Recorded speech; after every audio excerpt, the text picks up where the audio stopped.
BNP সবাইকে নিয়ে ভালো থাকতে চায়, আর এজন্য সবসময় আমরা প্রচেষ্টা চালাই বলে মন্তব্য করেন বাংলাদেশ জাতীয়তাবাদী মহিলা দলের সভাপতি আফরোজা আব্বাস। মঙ্গলবার বেলা 11টার দিকে বরগুনার মেয়েকে ধর্ষণের অভিযোগে মামলা দায়েরের পর বাবার মরদেহ উদ্ধারের ঘটনায় ভুক্তভোগী মন্টু চন্দ্র দাসের পরিবারের সঙ্গে দেখা করে এই কথা বলেন তিনি বলেন, বিএনপির ভাইস চেয়ারম্যান তারেক রহমানের নির্দেশে আমি এই ভুক্তভোগীর বাড়ি এসেছি।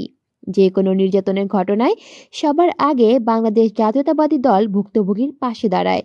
আমরা সবসময় সবার সুখ দুঃখ ভাগ করে নিতে চাই। এ সময় নির্যাতিত পরিবারকে নগদ অর্থ সহায়তা প্রদানের পাশাপাশি উপহার সামগ্রী প্রদান করেন। পাশাপাশি নিরাপত্তা ও পরিবারের ভরণ পোষণে পাশে থাকার পাশাপাশি মামলা পরিচালনার ক্ষেত্রেও সহযোগিতার আশ্বাস দেন তিনি।